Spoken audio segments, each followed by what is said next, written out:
to get the language right tonight.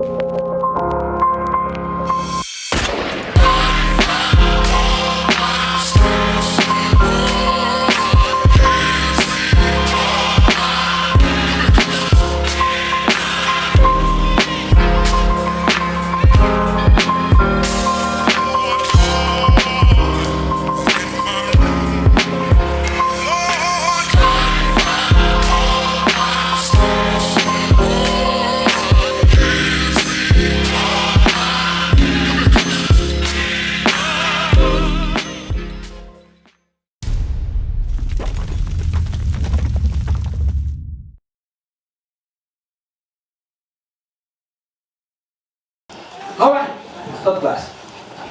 Feast Tabernacles. Today's topic is called the Instruments of Heaven. The Instruments of Heaven. That's today's class. Alright? We open up with Isaiah 29, verse 15.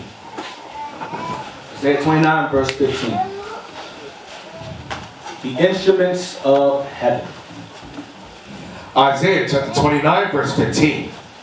Woe unto them that seek deep to hide their counsel from the Lord, and their works are in the dark. And they say, Who seeth us? And who knoweth us? Read again, sorry, read again. My mind is so sad.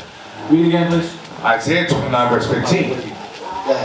Woe unto them that seek deep to hide their counsel from the Lord, and their works are in the dark. And they say, Who seeth us? And who knoweth us? This is the heathens that conspired against our people. Remember, the heathens always knew that our strength came from us applying the laws. Applying them properly. Like not stealing. That's one. When the heathen know, if they steal, we can corrupt them, we can ruin them. So, aside from that law, the heathen knew that we had to keep the laws of God and how to keep the laws of God. For example, particular feast days on what we used to calculate how to keep those feast days. And one of the things that the heathen, particularly the white man, Esau, tends to do is turn things upside down. Like for example, we all know that the year begins in the spring. The white man says no, the year begins at the end of the year. We're gonna start in the winter. That's backwards. Time begins at sundown, no, time begins at sun up. Backwards. The new moon is a black one. No, the new moon is a full bright one. But he changed things around. Alright, and they figured, well, who seeth us? They're in slavery. We're shaving their minds, cleaning their history, their records, so how would they know we're doing this? Who would know? Who would care? Get 2 Esdras 4:26. God would care. They didn't count on that. Because they've gained pride on the earth and power to convince themselves that he will not change things around and he will not figure these things out. A lot of books that Officer Jezreel, Mosai was throwing him to find many things, many books. And a lot of these books that he's come across, that he shared with us in Philly, are books that were published during the times in which we were still in the cotton fields, before the alleged Emancipation Proclamation, before early 1800s, 1820s, 1840s. They had these things written, these dictionaries, Bible dictionaries you can come across, old ones, 1850s, 1840s, 1830s, ancient books that we have of them writing things down, documenting things regarding our history and our culture. Our condition then and our condition now, we find in these books. 2 Esdras 4 verse 26. But who seeth us? Who knoweth? That was their thought process. 2 Esdras 4 verse 26. 2 Esdras chapter 4 verse 26. Then answered he me, and said, The more thou searchest, the more thou shalt marvel. Because Ezra had many, like you do in here, like I had earlier today with the captains and officers, you had many questions. Many questions. And Ezra had many questions for the Lord. The opportunity was presented to him, and he asked. He asked questions that we would ask ourselves if we was in his shoes. That's why I love Esdras. Because he asked questions that were relevant, that had that help, that were actual, that were profitable. Not like, oh, what kind of sneakers did Adam have on? Was he wearing Jordans? No, he didn't ask those kind of questions. He asked questions that were geared towards the assistance in liberating his people out of captivity. And deep questions as well. Some, but again, those questions went back towards the liberation and freedom of his people. So read again. So this is what the Most High said to him. Read again, 26. Then answered he me, and said, the more thou searchest, the more thou shalt marvel. For the world hasteth fast to pass away. Because the world is the world of the heathens' kingdom, hasteth fast to be destroyed, passed away with a what? A great noise. Go ahead. Verse 27. And cannot comprehend the things that are promised to the righteous in time to come. You know, that understanding is not for you yet. That's not for your time right now. That's not for you to understand. That's above you. That's beyond, it's too high for you. Go ahead. For this world is full of unrighteousness and infirmity. Right. Even till now. Go ahead. But as concerning the things whereof thou askest me, I will tell thee. For the evil is sown. Even now. Go ahead. But the destruction thereof is not yet come. So we're going to pass away in verse 26 is a word to the destruction in verse 28. Destruction is a passing away. How? Through nuclear fire. That Peter mentioned, Isaiah mentioned, all the prophets mentioned, before and after Ezra. Go ahead. And therefore that which is sown be not turned upside down. So therefore what is sown? Evil is sown. So therefore that which is sown is what? Turned upside down. Read again, the time. And therefore that which is sown be not turned upside down. So that which is sown in evil be not turned upside down, I mean right side up. Because this world is upside down. Everything in this world is upside down. So how time is calculated in terms of the moon, how the holidays, all that is upside down. Our condition is upside down. We're the masters of we are the gods of the world, of this planet. But we're the slaves. That's upside down. Our slaves rule over us. That's upside down. That's like your dog taking you for a walk. That's damn backwards. Go ahead. And if the place where the evil is sown pass not away, then cannot it come that is sown with good? Let me read this question. Read it again. And if the place where the evil is sown pass not away, then cannot it come that is sown with good? So this place must be destroyed in order for the good he promised to us to come to pass.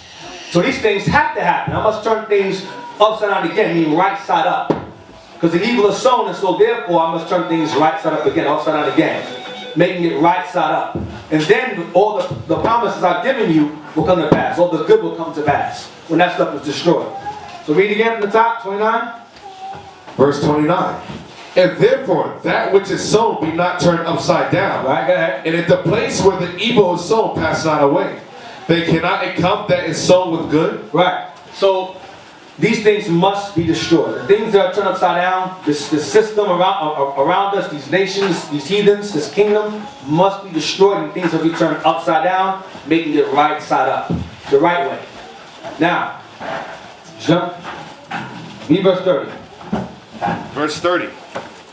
For the grain of evil seed hath been sown in the heart of Adam from the beginning. Evil has been around since the beginning of time. Go ahead. And how much ungodliness hath they brought up unto this time? But to this time be Ezra's time. Go ahead. And how much shall it yet bring forth until the time of threshing come? Time of threshing come is destruction again. Threshing is destruction once again. Pass away. Destruction. Threshing. All that leads to destruction. Destruction. World War III. Armageddon. Same thing. So all these things, evil has been sown in the world since the time of Adam, and it's only gotten worse. It's progressed worse and worse and worse, and it continues to do so. Let's get Genesis 1 verse 5.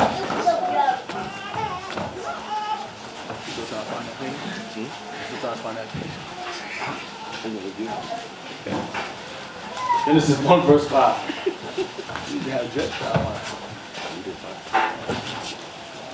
Genesis chapter 1 verse 5. And God called the light day, and the darkness he called night. And the evening and the morning were the first day. Read again. And God called the light day, and the darkness he called night. And the evening and the morning were the first day. So he gave light, he gave the day, he called light day, and he called darkness night. Go ahead. Verse 6. Verse 6. And God said, let there be a firmament in the midst of the waters, and let it divide the waters from the waters. Read again. And God said, let there be a firmament in the midst of the waters. This is him forming the earth. He says, let Let there be. And God said, let there be a firmament in the midst of the waters. Stop. Let there be a firmament in the midst of the waters. What is the waters he's talking about here? Don't call out. I hate that. What is the waters here? Jonathan, stand up. What is the waters here in this verse? The waters is actual water and space. Which one? Yeah, it's space. Space, correct. The waters is space. The waters is space. Because out of space, that's water. Up there. That's why if you pay attention, when you watch astronaut training, they train where? Underwater. Because that's where they're going. Underwater. Outside of Earth. You understand? So the Lord put a sky in the midst of that water. In an atmosphere. Circle. Like this light right here. Circle. It's the sky. The sky in the midst of the waters. You understand? You understand? Some of you look perplexed. Please don't be perplexed. Please. It's a very simple thing. It's the earth, space. He's creating the sky now. Which is the sky. Firmament is sky. We call it the heavens. Sky. You have your hand raised up? Stand up and speak loud. Let me say like this. I didn't get it. You have the water. Space is waters. Out of space, that's water. All that is water. You understand so far? And the Most High created the earth. He created the sky in the midst of that. The earth is being made now. The earth is being formed. So he's forming the sky right now. In the midst of space. You understand? You sure? Yeah, I get it. Okay. I'm going to get all of that. Read on. Verse 6 again. Verse 6. So the thought isn't lost. Okay? And God said, let there be a firmament in the midst of the waters. Firmament is not a Negro word. I'm just going to simplify for you. It's sky. I'm going to create a sky in the midst of space, the waters. Go ahead. And let it divide the waters from the waters. Right. Let it divide the waters from the water. That's the atmosphere. That's the sky. Who knows what atmosphere means? Don't call out. Who knows what the word atmosphere means? Atmosphere. Anyone know? No? Okay, that's fine. Sphere means what? What's sphere mean? Circle. Sphere. Right? What does atmos mean? It means vapor.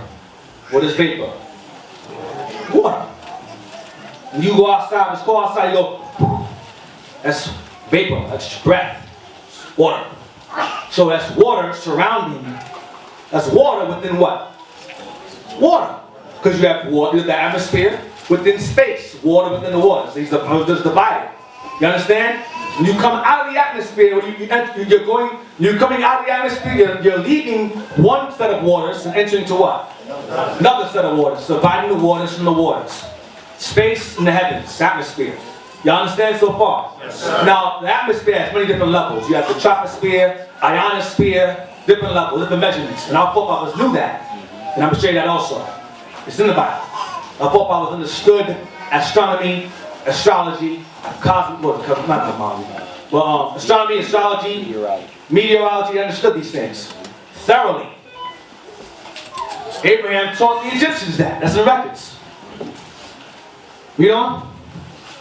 Verse 7, go ahead. Verse 7. And God made the firmament. And stop. So the same firmament in verse 7 is in verse 6. It's still referring to the sky. He made the firmament. Go ahead. And divided the waters which were under the firmament. There you go. He divided the waters which were under the firmament. Go ahead. From the waters which were above the firmament. From the waters which were above the firmament. You understand so far? I'll read it again. Y'all don't get it. Y'all don't lie. You don't get it. If you don't get it, say you don't get it. Don't lie and say, yes sir, I get it. You don't get it. Don't make sure. One may say I don't get it, another brother will be brave enough to say I don't get it either. I prefer honesty. Read again, verse 7. And God made the firmament, and divided the waters which were under the firmament from the waters which were above the firmament. I mentioned it earlier. When you leave the atmosphere, you're leaving one water, entering into what? Another water. You understand? That's further up. So that's atmosphere right there. You go further up into so there's waters above the waters. The waters around the earth, the sky, and you have the waters outside of the earth. That's space. Just the body. You understand? Yes, sir. Go ahead. Go ahead. Verse 8. And God called the firmament heaven, And the evening and the morning were the second day. God called the firmament heaven. That's sky. The sky, the sky. Not the most high dwelling. That's not that. That's third heaven. That's something else. That's up top. That's third heaven. That's somewhere else. Different dimension, something else. We're talking about what we can see for now. The sky. You understand? The heaven. Go ahead. Verse 9. And God said, let the waters under the heaven be gathered together unto one place. So in verse 8, verse 8, near the heaven, and then evening and morning was the second day. Second day. So we're in the second day now. We're in the second day now. Read verse 9 again.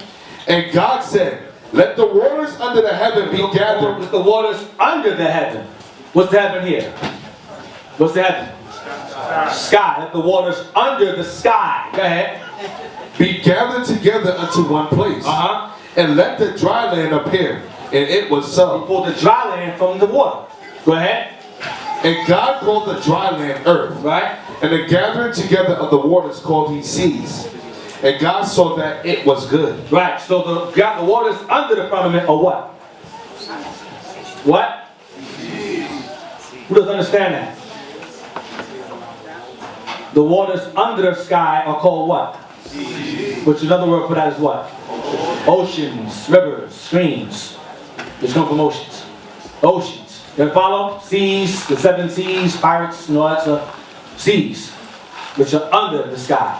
So you have waters above the firmament, and you have waters under the firmament.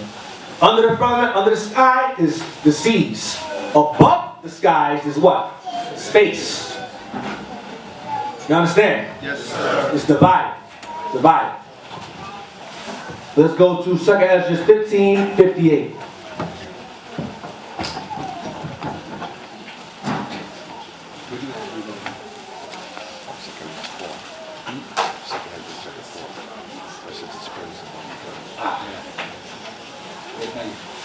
Second Esdras 15:58.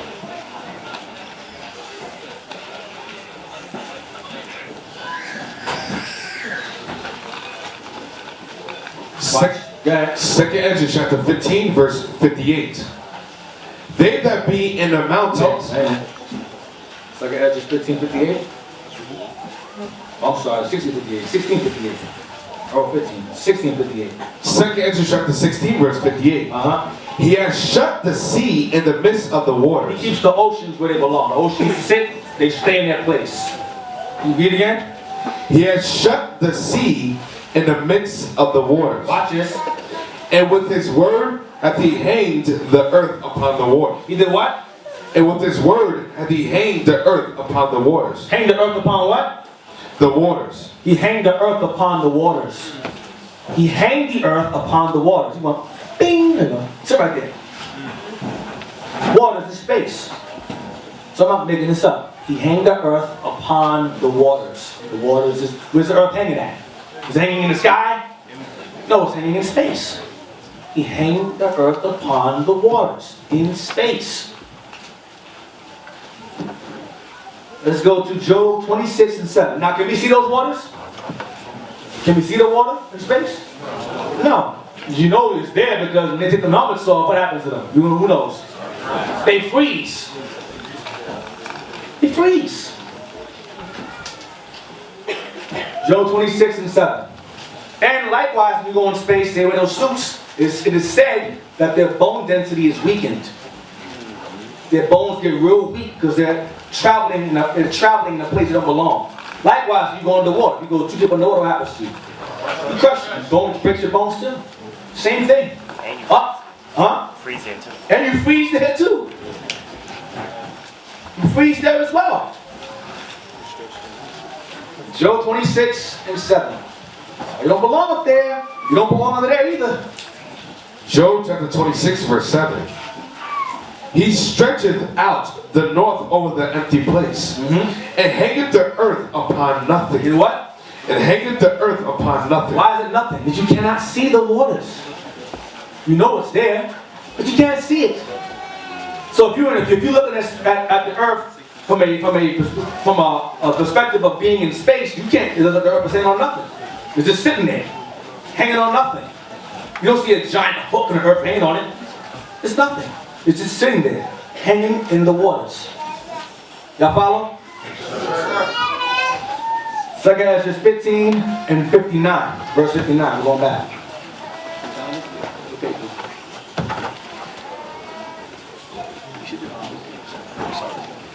Second Esdras 15, 59.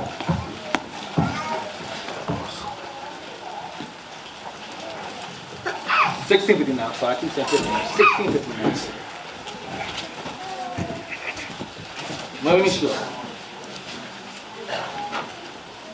Yes, $16.59. $16.59. Second Esdras chapter 16, verse 59. He spreadeth out the heavens like a vault. Stop. He spreads out the heavens like a vault. A vault is an arched roof. So he spread the heavens out. Look in space, you see what? The earth is on this. You know what I'm talking about? Look at the sky and you see it's not. It's like a vault like this going around. You understand? Yeah, like a rainbow, exactly. But the heavens. You see, look at the sky, it's like that. Like a vault. Or like an arched roof. So he spread out the heavens, the sky like an arched roof. Go ahead.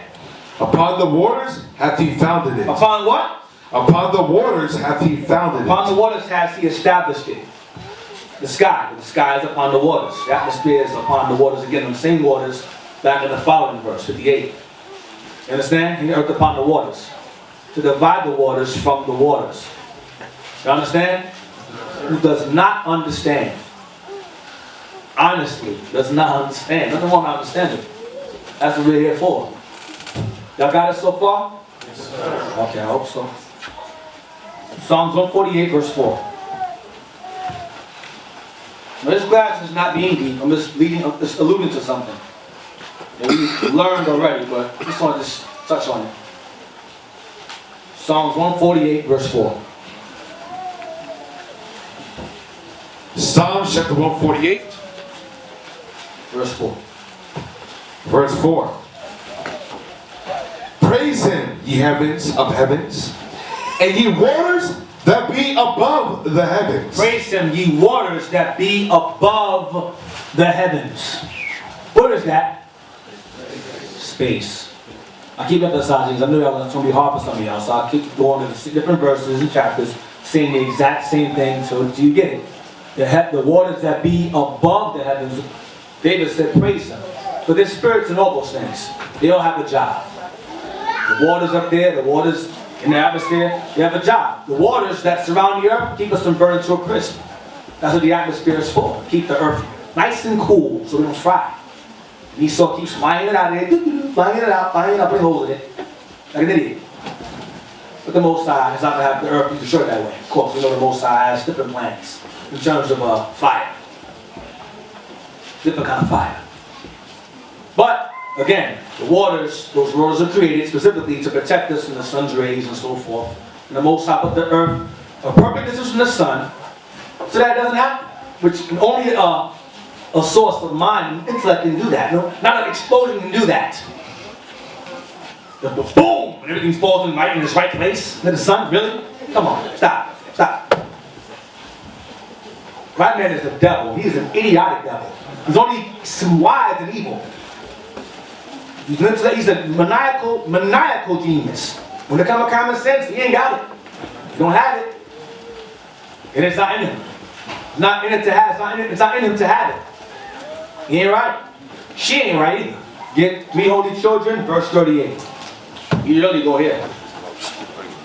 Brothers don't even go here. The only what? What's that? That ain't part of the Bible. Yeah, it is. The holy children. These are Daniel's boys. This is when he was thrown in the fiery furnace in the book of Daniel. Okay? 3 holy children. I know I'm having a hard time finding it. I'm having a hard time finding it, and I wrote the verse to him. It's after Baruch. And Baruch is after Ecclesiasticus. Ecclesiasticus, Baruch, and the holy children. Ecclesiasticus is the largest book, so you should be able to find it. Ecclesiasticus, Baruch, and the holy children. Got it? Verse 38. Watch what they say. They say the same thing David said. 38. Verse 38. While they were in the furnace, they were sending up prayers to the Lord while they were in the furnace. These are the things that they were saying while the fire was surrounding them and not touching them at all. Go ahead. O all ye waters that be above the heaven, bless ye the Lord. Praise and exalt him above all forever. Read again. All ye waters that be above the heaven, bless ye the Lord. Praise and exalt him above all forever. See that? They do the same thing. They were repeating what David said.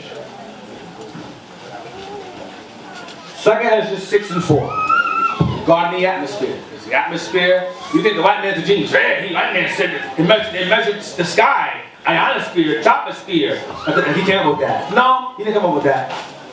We knew it already. 2 Esdras chapter 6 verse 4. 2 Esdras chapter 6 verse 4.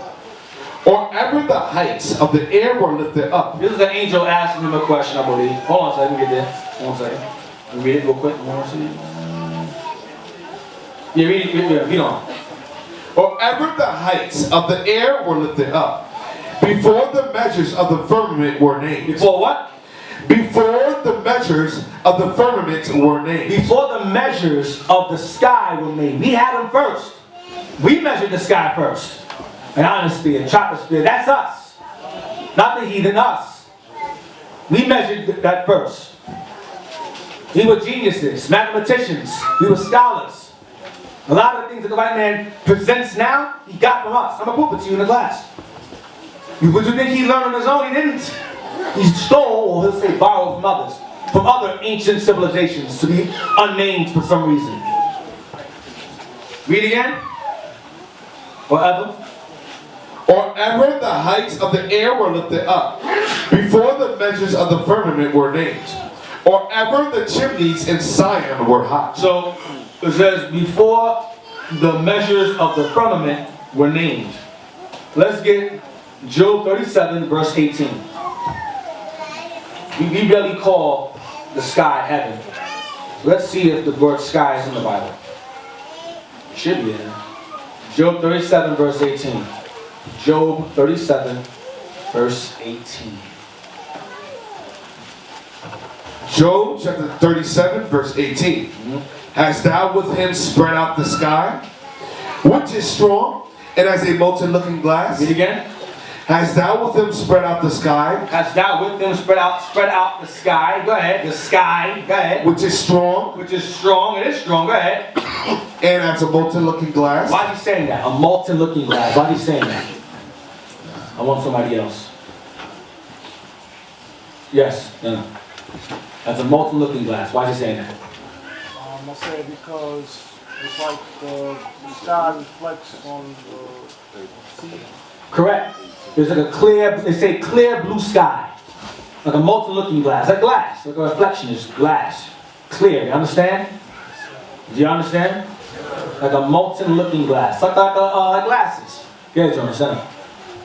Also, when you melt glass, You melt glass, it glows, just like how the sky does during that sunset. Right, during the sunset, exactly. It's like a molten looking glass. It's clear. Like a clear blue sky. Alright? Molten looking glass. Deuteronomy 33:26. Deuteronomy 33 and verse 26.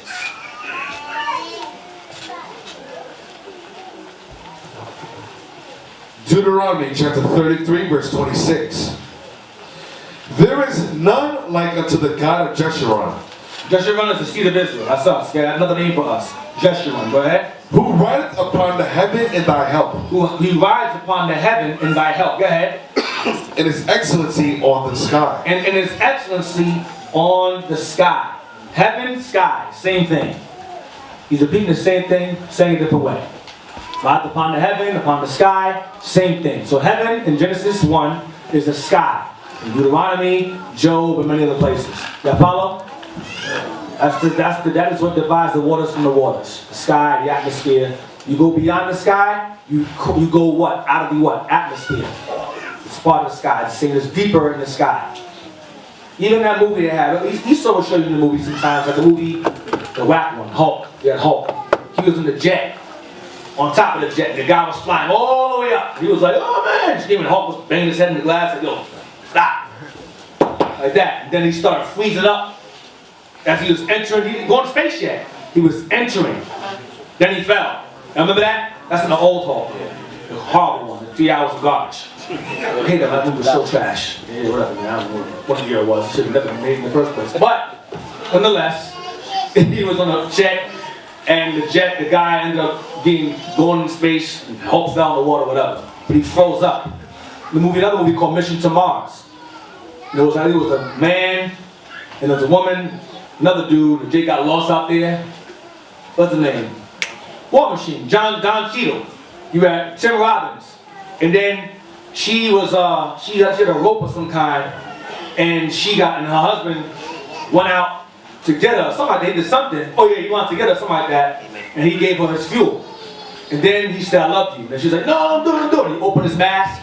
His face went, and you see it's ice. His face is frozen. Big ice cube. And he died right there. And she started screaming. I was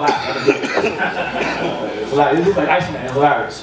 But he froze in that space. You understand? So again, Esau will show you, you haven't been out there, but since I've been out there, I'm gonna let you know what it's like.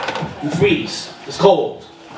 You understand? That's why they have the little space station practice, whatever. They're under in the pool, whatever, running around, the suits on in the water. They're running around with the suits on in the water. In little pools, because they know what's up there. They know it's space. You should ask yourself, who taught him what to know in order to get up there in the first place? Like, how did he know what metal to use? And wouldn't burn in the atmosphere? How did he know? How did he know what suits he needed to go up there? How did he know? How much oxygen he would need? How would he know? Because Satan's his daddy. Satan gives him instructions. Now, of course, he did use Eve. He used Jake. So you had the movie called Hidden Figures with the sisters, who were geniuses that gave them the understanding of math on how the trajectory, mathematics, how to get up there and how to get back down. How to get up and get back down. We taught them that. The movie's called Hidden Figures. You watch the movie's good. It's a very good movie. Very good movie. The sisters were very, very smart. But if that shows you how intellectual we were now, imagine us back then. They say the math that was used to build the pyramids back then is unknown today. They can't figure it out. And we built the pyramids. And we built them over here too. And the Esau says, oh, we don't know, it was aliens. Whenever there's niggas involved, it's aliens. Nigger aliens did it. We don't know niggas, we don't know, they have woolly hair, wide nose breathing all our air. We don't know where they came from. The white man, the Chinese man can build this wall in China, but niggas have got to be aliens to build pyramids. It's amazing. It baffles me. Predator built the pyramids. He did it, Predator did it, yeah. And just put that in the books. You'll believe it anyway. Let's get Isaiah 45 and 8. Isaiah 45 and 8. Isaiah chapter 45, verse 8. Drop down, ye heavens, from above, and let the skies pour down righteousness. Drop down, ye heavens, from above, let the skies pour down righteousness. Go ahead. Let the earth open, and let them bring forth salvation, and let righteousness spring up together. I, the Lord, have created it. Let's talk about us. Spreading this word, bringing this truth out, and it spreads throughout all the earth. That's talking about Israel. Alright? The earth opened up her mouth and swallowed the flood of the dragons. It's the same precept for that. The flood is being swallowed tonight regarding the moon and so forth, and space and all of that. Alright? And how seasons are observed. Let's get Genesis 1 verse 13. Let's go a little further in the days. Genesis 1 and 13. Genesis chapter 1 verse 13. In the evening and the morning were the third day. We finished the first day. We finished the second day. Almost. Go ahead. Now we're in the third. Go ahead. Verse 14. And God said, let there be lights in the firmament of the heaven to divide the day from the night. Read again. And God said, let there be lights in the firmament of the heaven to divide the day from the night. Let there be lights in the firmament of the heaven to divide the day from the night. Let us know what day is, what night is. Go ahead. And let them be for signs. And let them, these lights, particular lights, be for signs. Go ahead. And for seasons. And for what? And for seasons. And for what? And for seasons. And for signs. We want to focus on that. Let these lights be for signs. Let these lights be for signs and for seasons. These lights be for signs and for seasons. Y'all follow? Signs and for seasons. Go ahead. And for days and And years. for days and years. Go ahead. And let there be for light in the firmament of the heaven to give light upon the earth. And God made two great lights. God made two big lights, great lights. Go ahead. The greater light One that shine brighter. Go ahead. to rule the day, The sun. and the lesser light to rule the night. The lesser light to rule. The lesser light is the moon has its own light. What does Esau say? Oh, the moon reflects from the sun. No, it doesn't. It has its own light. Its own, there's lesser light, but it still has its own light. The earth does also. Go ahead. And the lesser light to rule the night. Go ahead. Night, the day and the night. Go ahead. To rule the day. Lesser to rule the night. Go ahead. He made the stars also. Go ahead. Verse 17. And God set them in the firmament of the heaven Go ahead. to give light upon the earth, To give light upon the earth. Go ahead. and to rule over the day over the night, and to divide the light from the darkness. And God saw that it was good. Go ahead. Verse 19. Wait. Let me see. Okay. Let's go to Wisdom of Solomon 7. Verse 17. Let's see what Solomon knew regarding these elements, these celestial bodies. Wisdom of Solomon 7 and verse 17. Wisdom of Solomon chapter 7 verse 17. For he hath given me certain knowledge of the things that are, Right. The things that exist. Go ahead. namely to know how the world was made, The elements. You understood the elements. Go ahead. Chemistry. Go ahead. and the operation of the elements, And the operation of the elements, which was used to make the earth. Which was used to make the earth. Elements. Go ahead. the beginning, ending, and midst of the We times. showed Solomon the beginning of times, the end of days, and the middle ages, the middle of times. Esau calls it the middle ages. Like he came up with it. He didn't come up with that. Solomon said it first. The midst of the times. Middle ages. Or dark ages. Solomon saw that also. First. Go ahead. The alterations of the turning of the The sun, alterations of the turning of the sun. God, that's called. It's called heliology. Heliology, yes. It's helio means is Greek for sun. Heliology, I believe. Turning of the sun. Go ahead. the circuits of The years, circuits of years. and positions of stars. Astrology. Circuits, change of seasons. You skipped something. The change of Oh, sorry. turning of the sun. And the change of seasons. Meteorology. Meteorology. The changing of the seasons. Weather. That's meteorology, right? Weather. Meteorology is weather. Solomon understood that. Go ahead. What? The circuit. The other one was astronomy. Astronomy, yes. The sun, right? Astronomy as well. Go ahead. The circuits of years, and the position of stars. Astronomy is the stars. There's Astra and there's Astra in both. Astronomy is going to stars and space and so forth. Astrology is zodiac, yes. Thank you. Go ahead. The natures of living creatures. Right. Living creatures would be zoology. Zoology. Go ahead. And the theories of wild beasts. Go ahead. The violence of winds. And the reasoning of men. Psychology. Reasonings of men. The diversities of plants. Botany. And the virtues of roots. Right. Go ahead. And all such things as are either secret or manifest, them I know. Correct. Go ahead. For wisdom, which is the work of all things, taught me. For in her is an understanding.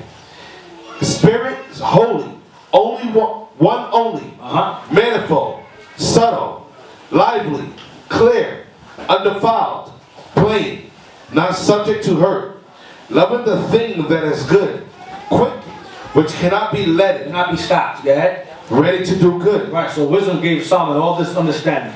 Solomon knew everything. But his fault was he wanted to know more. More than what was necessary. Solomon knew enough. As you read this here. As you just read here.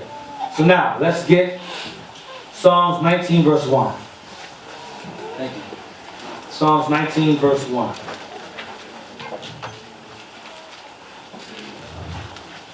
Psalms 19 verse 1. The heavens declare the glory of God, and the firmament showeth his handiwork. Read again. The heavens declare the glory of God, And the firmament showeth his handiwork. So the heavens declare that there is a God. We know there is a God based upon the things we see in the heavens, the moon, the sun, the stars. We know they exist because our God exists. Go ahead. And the heavens what? And the firmament does what? And the firmament showeth his handiwork. Right, and the firmament shows what he has done, the things he's done. Let's jump to Sirach 43 verse 1. We'll go back to that again.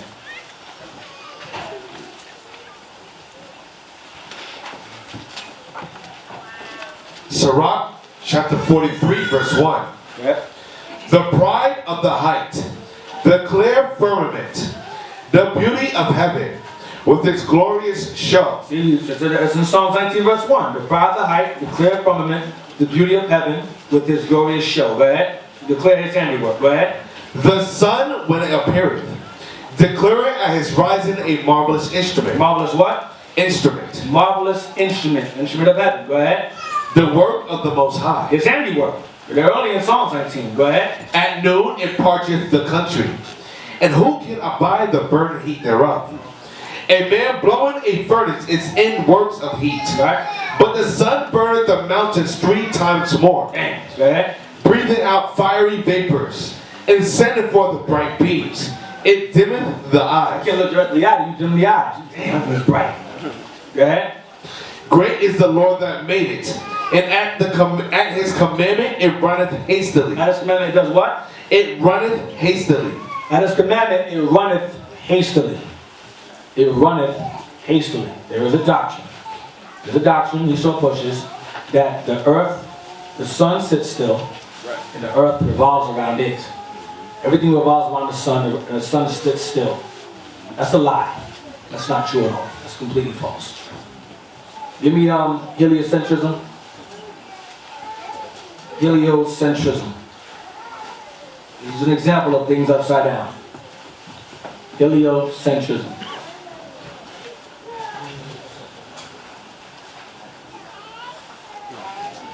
Blow it up. I can't see it from here. Not it's down. So you're not going to read it. You're still supposed to read it. Go down. That's from the top.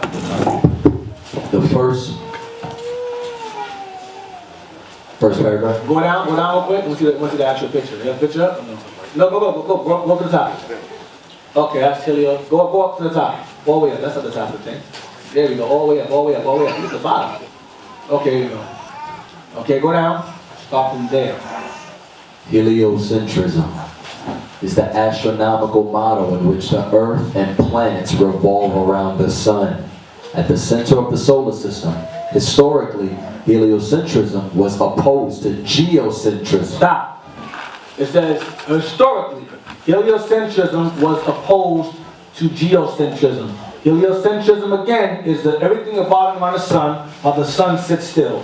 That was in opposition to the initial understanding in which the sun moved itself. We'll get that soon. It's in opposition to geocentrism. Now, geo is like the earth. Geo. Helio is sun, I think geo is earth. Like geography. Go ahead. Historically, heliocentrism was opposed to geocentrism, which placed the Earth at the center. Which placed the earth where? At the center. So geocentrism placed the earth at the center of the universe. At the center. Everything revolved around it. Because it is. Go ahead. The notion that the Earth revolves around the Sun had been proposed as early as the 3rd century BC by Aristarchus of Samos. Hold on a second. 1 Uh-huh. second. I may have jumped ahead too fast. I think it is on. Yeah, hold that. Okay. Give me first Esdras 4:34. Let's keep it there. We'll get back to that. So scratch that. Scratch that. Going too far. Jumping ahead. First Esdras 4:34. First Esdras 4:34.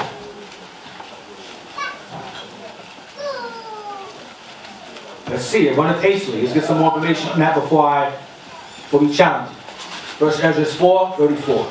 The world right now believes in heliocentrism, where the sun sits still, and everything revolves around it. That's what the world is made to know, made to believe, which is a lie, upside down. Go ahead. Second Esdras chapter 4. First Esdras 4:34. First Esdras 4:34.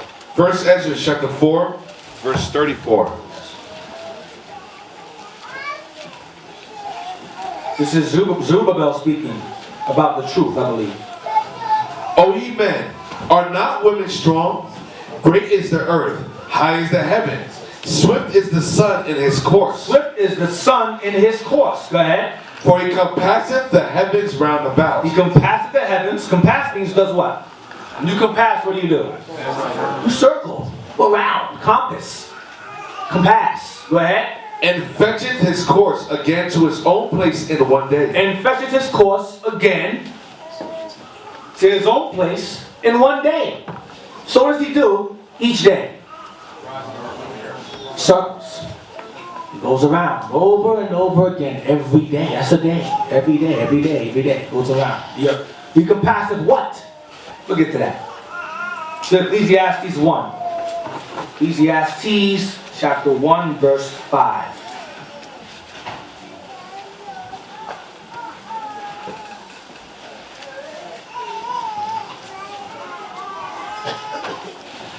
Ecclesiastes chapter 1 verse 5. One of y'all heard y'all say he rises. Yes, he does rise, but he compasses.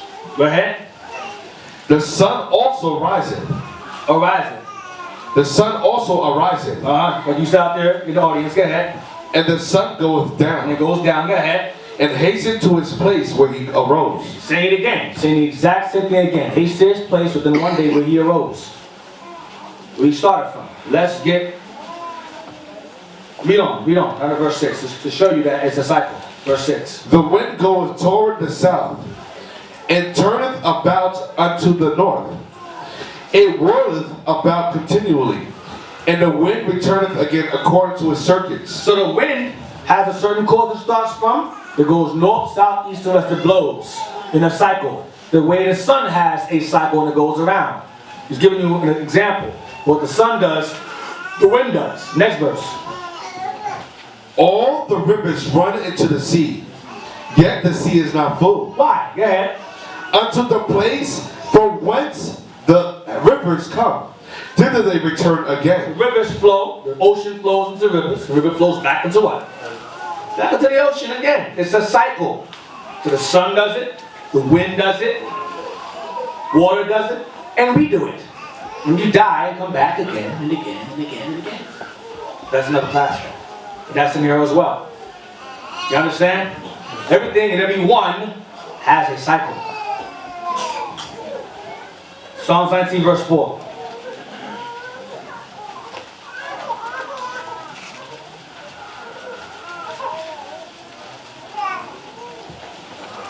Psalms 19 verse 4. You know, you read up to verse 3. No, you read up to verse 2.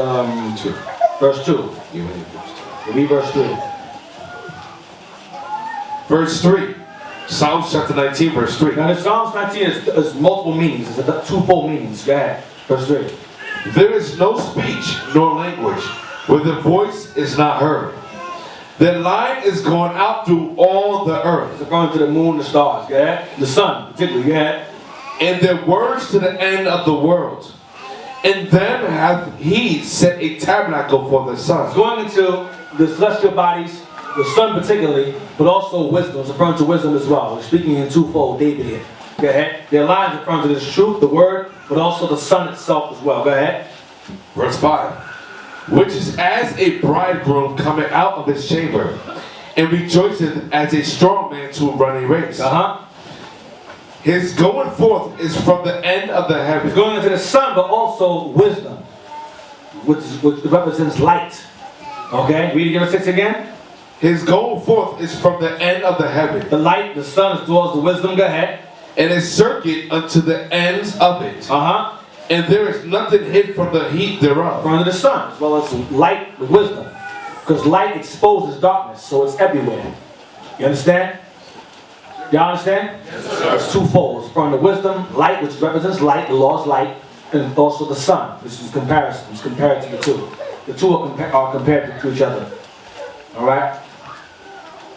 This is Joshua 10 verse 1.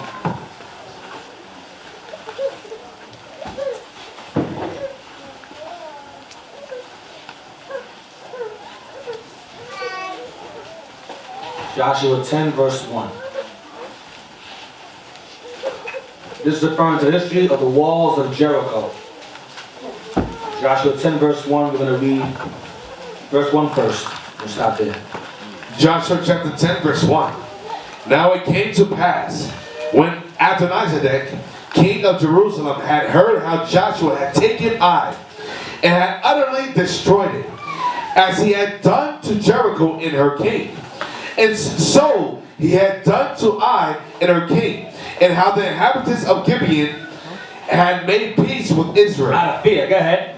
And were among them. So it was voiced abroad how what Joshua did to Adonizedek, king of Jerusalem, at the time of Hamai, who had the land in possession, but we took it from them. It was rightfully ours anyway. And he heard about how he destroyed Jericho. Jericho was a powerfully fortified city with high walls. And the walls, of course, you know this history, they fell. He walked around them for 7 days and they fell. Y'all familiar with that history? The walls of Jericho. So we're going to read a brief history of how much killing we did in Jericho. Get 2 Maccabees 12, verse 15, to show you why this heathen was so afraid of us. 2 Maccabees 12, verse 15.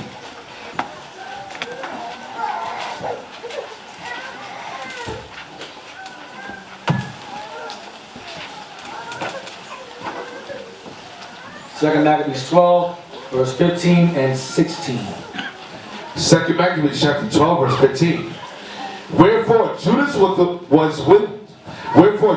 with his company, calling upon the great Lord of the world, who without any rams or engines of war did cast down Jericho in the time of Joshua, gave a fierce assault against the walls, and took the city by the will of God, and made unspeakable slaughters, insomuch that a lake 2 furlongs broad near and joining thereunto, being filled full, was seen running with blood. So the same way that Joshua went into Jericho and killed everyone, Judas did the exact same thing. The exact same thing. Let's compare the two. Read verse 16 again. Verse 16? Yeah, verse, Joshua. 1 second.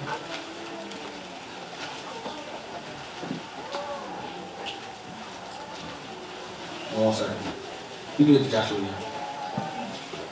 Yeah.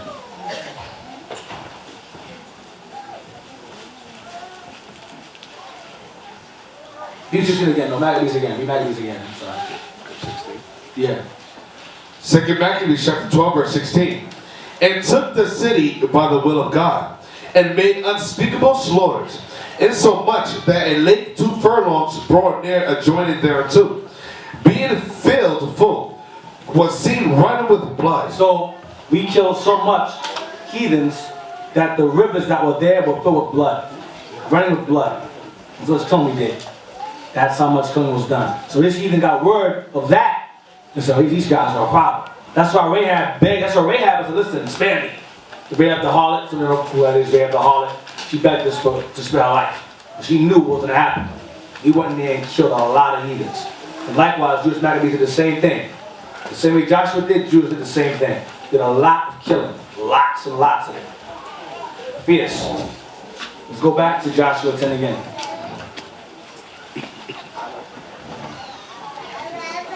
Joshua 10, Verse 2. verse 2. That they feared greatly, because Gibeon was a great city, as one of the royal cities, and because it was greater than Ai, and all the men thereof were mighty. Wherefore Adonizedek, king of Jerusalem, sent unto Hoseah, king of Hebron, and unto Param, king of Jarmuth, and unto Japhiah, king of Lachish, and unto Debir, king of Eglon, saying, Come up unto me, and help me, that we may smite Gibeon, for it hath made peace with Joshua and with the children of Israel. Therefore the 5 kings of the Amorites took the camp to Gilgal, saying, Slack not thy hand from thy servants. Come up to us quickly, and save us and help us. For all the kings of the Amorites that dwell in the mountains are gathered together against us. Yeah. So Joshua ascended from Gilgal, he and all the people of war with him, and all the mighty men of valor. And the Lord said unto Joshua, fear them not, for I have delivered them into thy hand. There shall not a man of them stand before thee. Yeah. Joshua therefore came unto them suddenly, and went up from Gilgal all night. And the Lord discomfited them before Israel, and slew them with a great slaughter at Gibeon. You kill them all of them. Go ahead. And chased them along the way that goeth up to Beth-horon, and smote to the Azekah, and unto Makkadah. And it came to pass, as they fled from before Israel. As they're running away from us, these hundreds of thousands of men are running from Joshua and his men. Go ahead. And were in the going down to Beth-horon, that the Lord cast down great stones from heaven upon them, that Azekah, unto Azekah. What are great stones from heaven called? Meteorites. Lord throwing space rocks at people. That's crazy. And killing them. Helping us kill them. Go ahead. And they died. There were more which died with hailstones than they whom the children of Israel slew with the The sword. Lord killed more of them than Joshua did. With the hailstones, the rocks, and the space. Go ahead. Then spake Joshua to the Lord in a day when the Lord delivered up the Amorites before the children of Israel. And he said in the sight of Israel. So while in the midst of us fighting these Amorites, there was a large military. 5 kings, each of them had their own thousands of men. So Joshua asked the Lord a favor while fighting all these men, these heathens. Go ahead, watch this. Son, stand thou still upon Gibeon, and thou, moon, in the valley of Ajalon. Stop. Joshua asked the sun and moon to stop. Stop working, stop. You know how power that is to tell the moon and sun to stop and they actually stop? That alone would tell me to stop fighting them all together. A man put the sky, hey, stop shining. I'm out. Hey, yeah, I'm out. Yo, he told the sun to stop shining. I'm out. You have a good day. Good luck with that battle with him. He's still fighting us. He said to the sun, stand thou. Read again. Son, stand thou still upon Gibeon. Now that's a weird statement to make for a sun that already sits still. It's weird. It doesn't earth revolve around it. Why do you sit still for? Read on. Thank you, Julio. Appreciate you for bringing that out. We brought that to my attention. Go ahead. Go ahead. Son, stand thou still upon Gibeon, and thou moon, in the valley of Ajalon. Verse 13. Watch. Gonna say it again. And the sun stood still. And the sun stood still. Why is that meant if it already stood still from the jump? Because it doesn't sit still. It moves over and over again in the course of one day. It has its circuits. Go ahead. And the moon stayed. Why would the moon stay? If the moon already sits still, it means the moon also moves as well. Go ahead. Until the people had avenged themselves upon their enemies. So if the sun and the moon stayed, what happened to the day? What? It was longer. The day didn't go by, it stayed. So one day was as long as how many days? 2 days. One day was as long as 2 days. Based upon Joshua saying, stop. Read again. And the sun stood still, and the moon stayed, until the people had avenged themselves upon their enemies. Until we were finished. The Lord said, okay, moon, sun, hey, stop. Joshua's finished. When he's done telling everybody, and I help him, then y'all can continue to move. Sun and moon said, okay. Because the spirits, they talk, they have conversations. Their spirits and everything. Go ahead. Almost everything. Go ahead. Is not this written in the book of Jasher? Don't lose your minds. That book is Pirates of the Caribbean. If you buy it. That book is madness. I must read the book of Jasher. The book of Jasher was destroyed. And the present book of Jasher is false. It's proven false. It's nonsense. And it is complete contradiction to the Bible. I assure you, it's madness. Right? It's garbage. There's many other books you'll read about in the book of Nathan, in the book of so-and-so, you won't find it here because they were destroyed. During the course of the wars, the Babylonians burned them up, the Greeks burned them. So whatever we had left, we salvaged, we have now. What we have now is nothing against the kingdom. That's all you need to have, what you have now. Anything outside of that is you want to be a deep dummy. That's all it is. Mermaids and werewolves and angels, Smurfs, and Barney and all that nonsense in the book. People are like, who? Barney was in the time of Noah. Look! Y'all retarded. The angels disguising themselves as planets. Angels are planets. That's in Marvel. Isn't that a Marvel? Galactus in there? Yeah. They put Marvel comics in a book called a Joshua, and y'all believe it. Craziness. Go ahead. So the sun stood still. So the sun stood still in the midst of heaven, and hastened not to go down about a whole day. So what? Now, precept for that. Let's get. See it on my hand. I didn't put it down. I mean, Sirach 46 verse 4. To show how long that day went. Sirach, someone got the answer right. Let's see if it's written. Sirach, Ecclesiasticus 46 verse 4.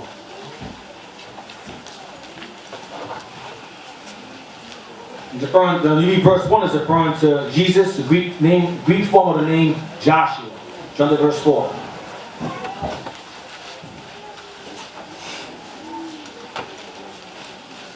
Sirach chapter 46, verse 4. Verse 4. Did not the sun go back by his means? Not the sun go back by Joshua saying go back? Stop. Go ahead. And was not one day as long as two? Not one day as long as two. So they didn't go. It was 2 days and one. It was not one day as long as two. So one day was 48 hours. We went to war. Crazy. Let's get Revelation 12 and 3.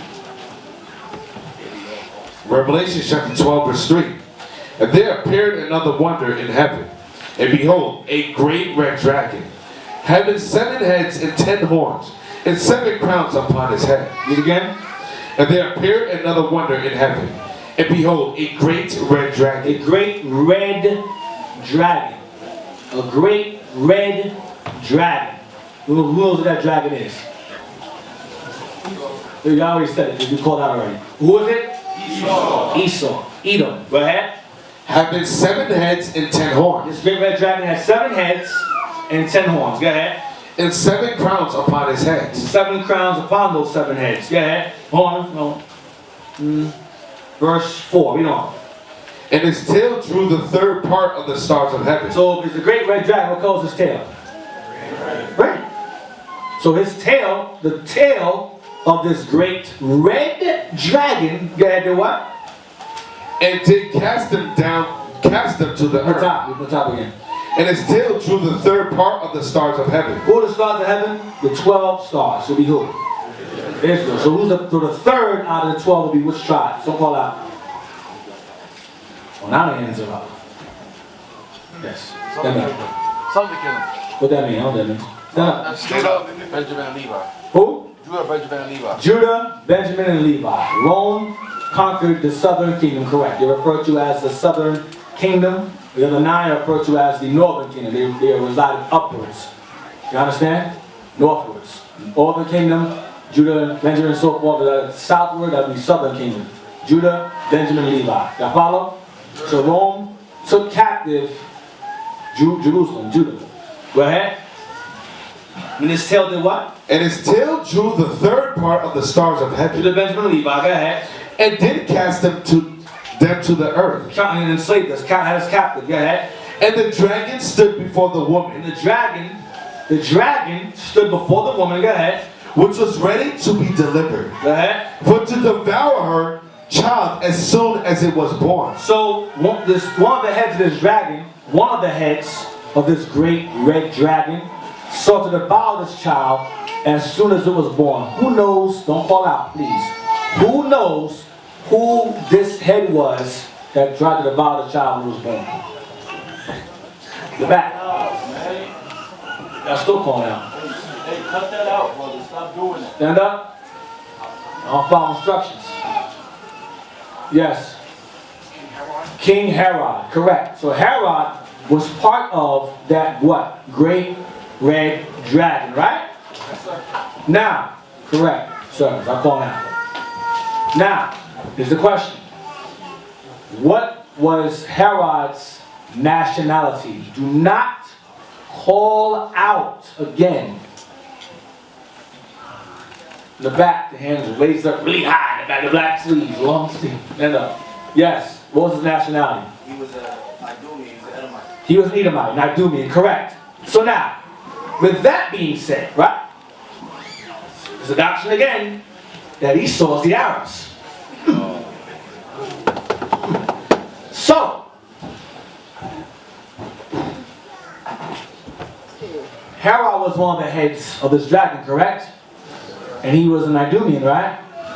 So, if one head of the dragon was an Idumean, what are the other heads? And what would be the tail? So what was Rome full of? What was the Roman kingdom of? I don't understand how the Romans and Arabs help you understand that. I don't get it. One head was an Idumean, but the other heads were Arabs. I get it. See how that happens. Or if one head was an Idumean, all the heads were Idumeans. And the tail, which is part of that body, is all one race of people with separate heads. Like in the Greek captivity, Daniel saw a leopard having 4 wings and 4 heads. Who knows what the 4 heads were in Daniel? And that leopard that Daniel saw, who knows? Name them. Ptolemy's 1. Cassandra's 2. Lysimachus. Stop. What would they have in common? They were under Alexander the Great. What do they have in common aside from that? They all eat They were, no. What were they called? Greeks. Correct. They were all the same race of people. All of them were the same race. So all 4 heads, part of the same beast, are part of the same race, Greeks. Right? And ironically, the Greeks are part of the same red dragon. The same head. 7 heads. Name the 7 heads of the red dragon. Raise your hand. Who knows? Raise your hand. Who can name the 7 heads of the red dragon that have crowns upon their heads? Let's see if we get Arabs out of it. David. In order. Greece. Rome. Spain. France. Germany. Germany. Russia. And Great Britain. Greece is part of that great red dragon. So it would have to be Edomites. Because Herod was part of that same dragon as well. He'd be under Rome. He's a Roman affiliate. They all Edom. Where you get Arabs from? Someone's trying to save Mr. White Man, it ain't gonna happen. Can't save him chopping musical chairs. They go something else, and he's not. Maybe there's a woman or his man. It's not gonna happen. They're gonna die regardless. And if he's not the white man, he's still going to get destroyed. Because by law, he's still doomed based upon his actions.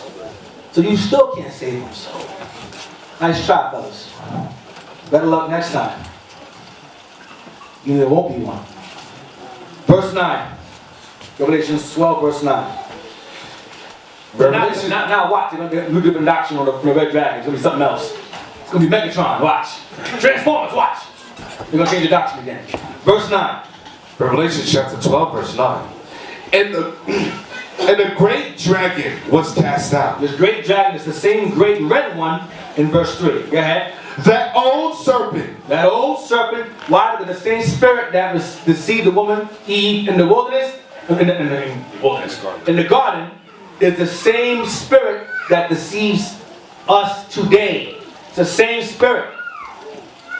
You understand? It's the same. It's the physical incarnation of the same demon or spirit, Satan, that was around back then. All the heads of this dragon is that old serpent from back then. Same deceiver. Go ahead. And the great dragon was cast out. That old serpent called the devil. Called the deceiver. Go ahead. And Satan. Stop. What does Satan mean? Don't call out. What does Satan mean? I know you know. Well, new hands. What does Satan mean? No. What does Satan mean? Say it loud. Say no. He needs to be accused. No. Yes. Yes. What does Satan mean? No, that's the devil mean. What does Satan mean?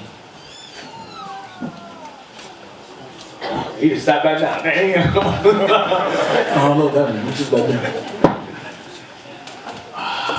Yes, Senator. You, look, yes. Means adversary. Thank you. It means adversary. Adversary, which is the word where the word adverse comes from. Adverse is the opposite. Whatever God says, he goes, no, I'm going to get the opposite. Adversary. Adversary. Or opponent. Opposition. Same thing. Adverse, opposition, opposite, contrary, same thing. Read on. Which deceiveth the whole world. Which deceives the whole world, because all nations in some way or another follow him. Whether it's politics, his religions, his philosophies, they follow him in some way. They're loyal to him in some way or another, especially to keep us enslaved. They all conspire together for that. But they're all deceived by him as well. Go ahead. He was cast out into the earth. Babylon falls. Go ahead. And his angels were cast out with him. That's the other nations, his armies. Go ahead. And I heard. That's all of them. So now, let's get 13 and 1. 13 verse 1. Revelation chapter 13 verse 1. And I stood upon the sand of the sea, and saw a beast rise up out of the sea, having 7 heads and 10 horns, and upon his horns 10 crowns, and upon his heads the name of blasphemy. Name of lies. Names of lies. Blasphemies. 13 1. It's the same thing. Same exact thing. Same beast. Get 17 verse 3. 7 heads, 10 horns. 7 heads, 10 horns. Same thing. 17 verse 3. Revelation chapter 17 verse 3. So he carried me away in the spirit into the wilderness, and I saw a woman sit upon a scarlet-colored beast. That great dragon. Go ahead. Full of names of blasphemy. Yeah, you read it earlier. Go ahead. Having 7 heads and 10 horns. There's a woman sitting on that dragon. Go ahead. She's part of that dragon. Go ahead. You read it verse 5. And the woman was arrayed in purple and scarlet color, and decked with gold and precious stones and pearls, having a golden cup in her hand, full of abominations and filthiness of her fornication. Verse 5. Watch this. See who she is. And upon her forehead was a name written, Mystery, Babylon the Great. Why? Because no one knows who this woman is today. This woman is the United States of America. That's who this woman is. And she is connected to those heads. Go ahead. She is the 8th. Go ahead. The mother of harlots and abominations of the earth. So this great red dragon, the beast in Revelation 13, 17 is all the same beast. There's different descriptions. You understand? The same beast called Satan, the devil, is the same spirit. It's the same nations in which America derives from. It's the same beast. Let's go back to heliocentrism again. We're going to stop at universe. So go back up and raise the bottom again. Heliocentrism.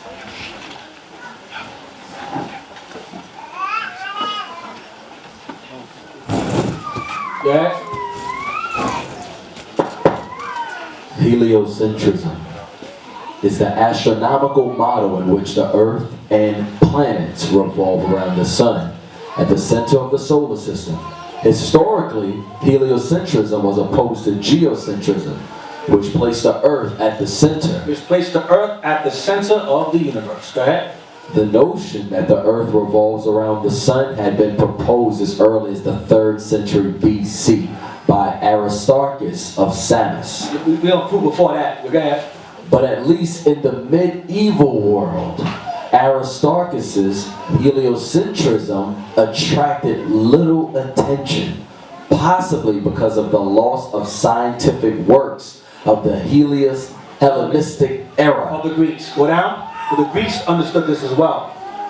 It was not until the 16th century that a mathematical model of a heliocentric system was presented by the Renaissance. By who? By the Renaissance. Oh! mathematician. By the Renaissance, you gotta stop right there.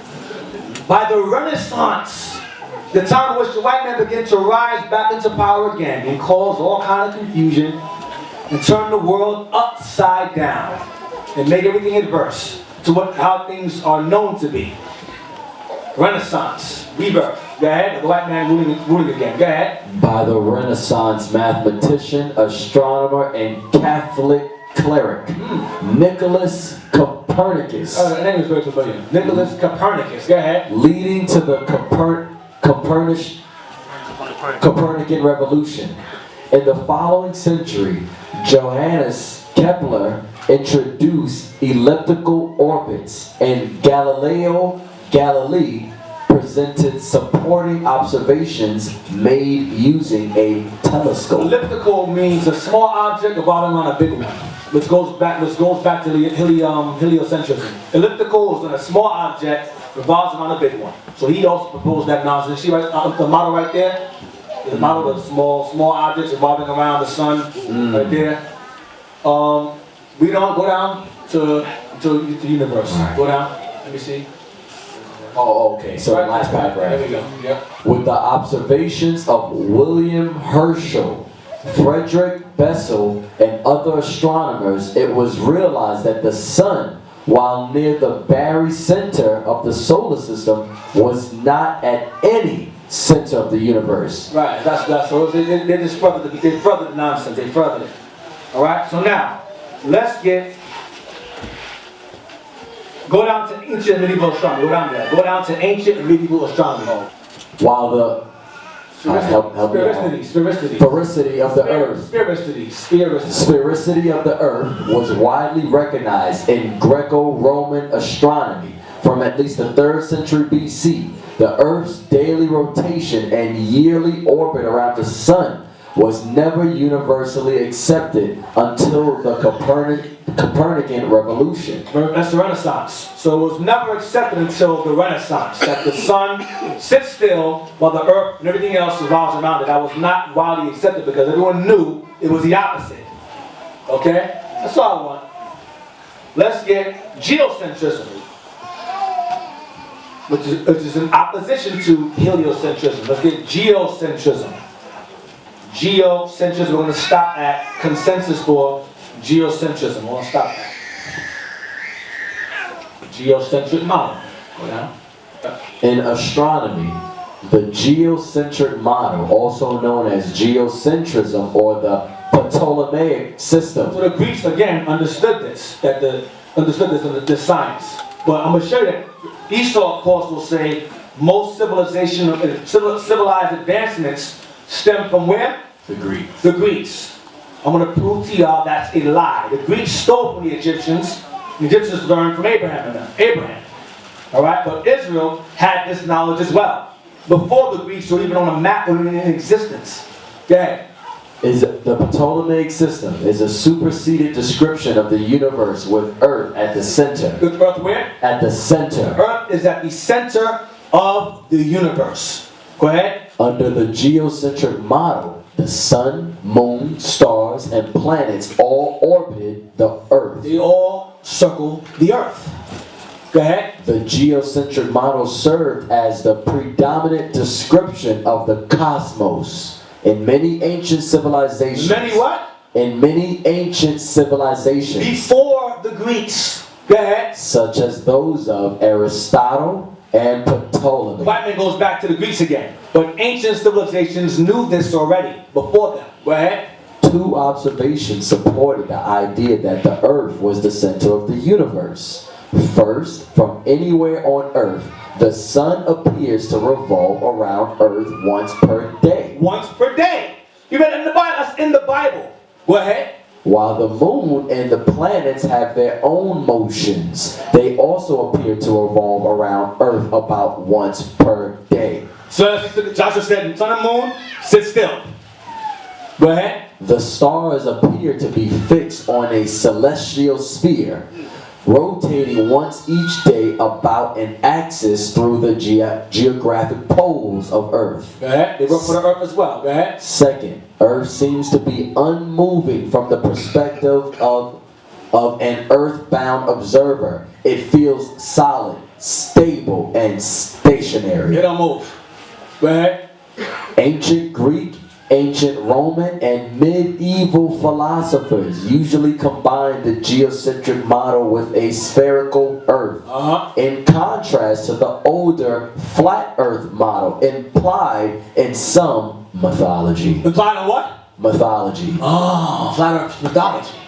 Go ahead. The ancient Jewish Babylonian So the Israelites that came out of Babylon, go ahead. uranography. Uranography is, I believe, is the study of, it's like a space atlas. Okay, that's all it is. It's a space atlas. Atlas of space. Go ahead. Pictured a flat earth with a dome-shaped rigid canopy called the firmament placed over. However, the ancient Greeks believed that the motions of the planets were circular and not elliptical. Small things didn't circle big things. Go ahead. A view that was not challenged in Western culture until the 17th century through the synthesis of theories. Of what? Through the synthesis of theories. Of what? Through the synthesis of theories. A theory is a guess. It's not a fact. Go ahead. By Nicholas Copernicus and Johannes Kepler. Read that earlier. Go ahead. The astronomical predictions of Ptolemy geocentric model were used to prepare astrological and astronomical charts for over 1,500 years. I was right. Astrology is a science. Astrological and astronomical charts for over 1,500 years. Go ahead. Go ahead. The geocentric model held sway into the early modern age, but from the late 16th century onward, it was gradually superseded by the heliocentric model of Copernicus. Hold on, read again. But from what? But from the late 16th century, That's 1500s. That's right after Edom conquered the Moors out of Spain. Because they started rising up 1492. That's 1500s. Go ahead. onward, it was gradually superseded by the heliocentric model of Copernicus, White folks said, nah, we're going to flip it around, make it backwards. Go ahead. Galileo, and Kepler. There was much resistance to the transition between these two theories. It was a much composition because everyone knew that the earth, that the sun and moon revolves around the earth. They knew this. Ancient civilizations had this documented already. Go ahead. Christian theologians were reluctant to reject a theory that agreed with biblical passages. So geocentrism agrees with biblical passages. Go ahead. Others felt a new, unknown theory could not subvert an accepted consensus for geocentrism. And they felt, and others felt, well, everyone knows that the sun and moon around the earth, so this little theory shouldn't cause a problem, but it did. Because we all now, the world believes now that the earth revolves around the sun. That's a lie. So it did cause problems. Now, yeah. Let's go to the book called Martyrdom of Man. Martyrdom of Man by Winwood Reed. The Truth Seeker Company. The Truth Seeker Company. Post it on there. It's this book here. We're going to go to page 331. That's the book right there. The Martyrdom of Man. The Martyrdom of Man by Winwood Reed. Alright? That's this book here. Hold on. Jezreel found this? Yep, he did. I'll praise the Most High for that. Page 3 on. Let me just get it, make sure that's what I want to get. I have no choices, it's only 2 pictures of anyway, but let's make sure. We got E30? What do we have? E30, E31, E32. Me E30. This is about a man who was son of the king. His name is Prince Henry. Okay, we're going to read. This ties into him and his studies. His name is Prince Henry. All right? We're going to start from... but Prince Henry, this is a king, a prince. And he was an explorer. And he basically wanted to explore here. He wanted to explore Africa. He wanted to learn about Africa and so forth and this and that. He was from England. This is Jake, most likely a Jake. He was King Henry's son, I believe, so therefore, he was a black man. He wanted to seek understanding about the area of Africa and explored and so forth, areas that were unexplored or whatever. And in the midst of his seeking of exploration, he began to open up schools of learning for other people who had the same joy as him in terms of exploration. You understand? So he opened up, we're going to read, but Prince Henry was not alone. Read that. Regarding his, But Prince Henry was not alone. He invited learned men from all countries to reside with him. right, to learn from each other. Go ahead. He established a court in which weather-beaten pilots might discourse with German mathematicians and Italian cosmographers. Cosmographers, go ahead. He built an observatory Go ahead. and founded a naval school. For ships, so that people can learn to sail. Go ahead. He collected a He library. collected a what? A Keep library. that word in mind. He collected a library.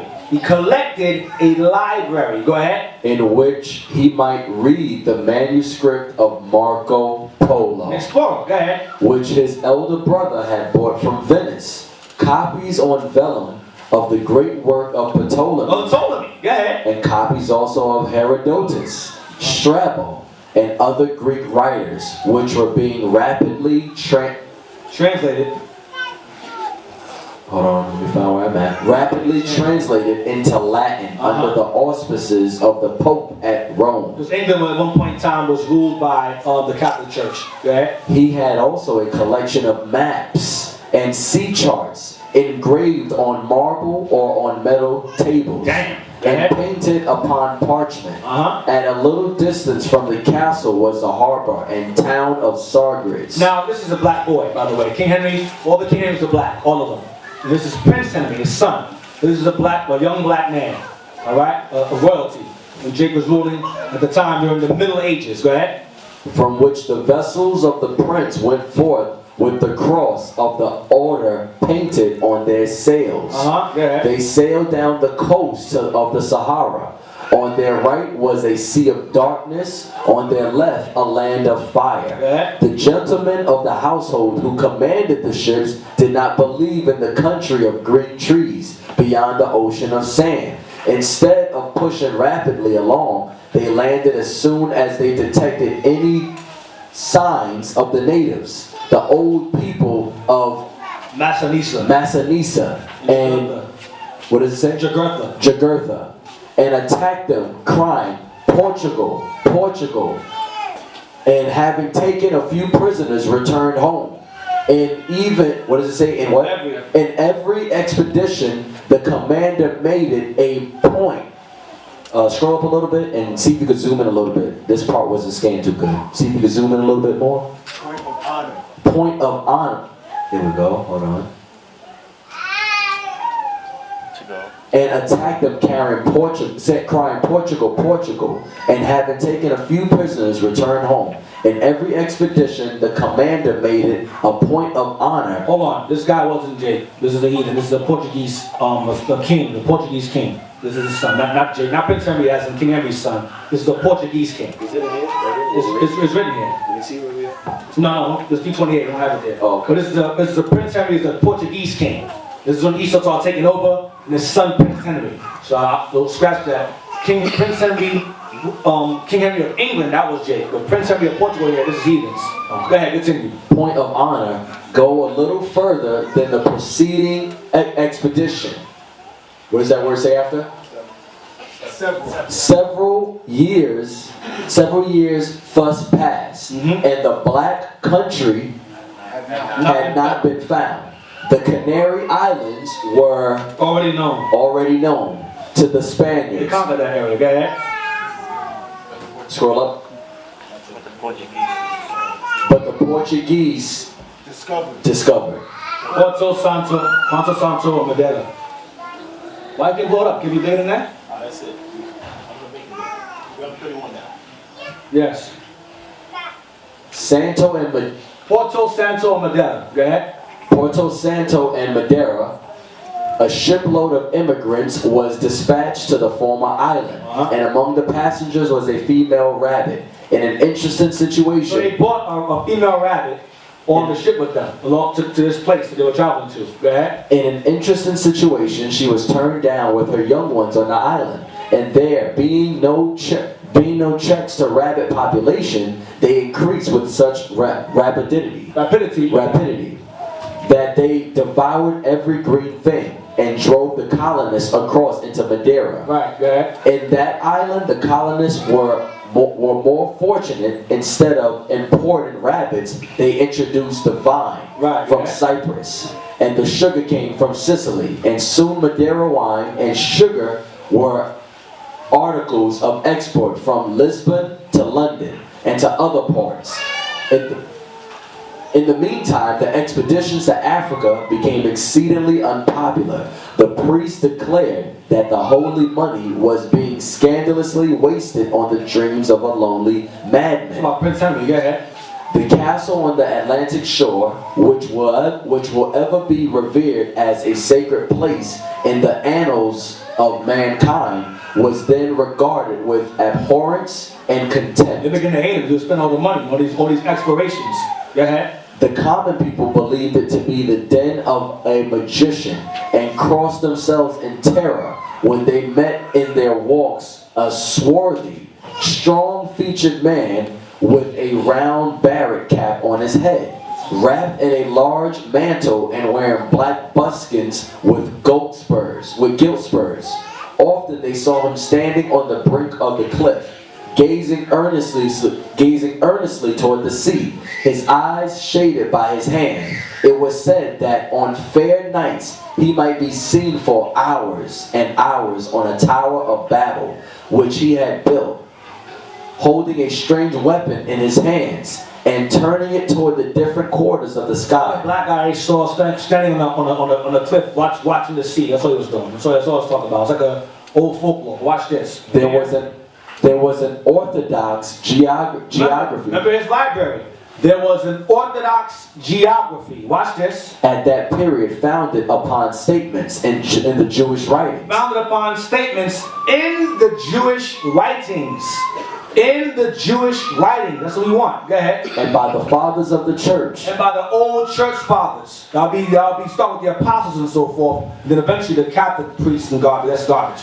But go ahead. The earth was in the center of the universe. Go ahead. The sun and the moon and the stars humbly revolving round it. Sun, moon, and stars humbly revolving around it. Go ahead. Jerusalem was in the precise center. Of what? Of the earth. So Jerusalem is known to be in the center of the earth. And the earth is in the center of the universe. And everything revolves around it.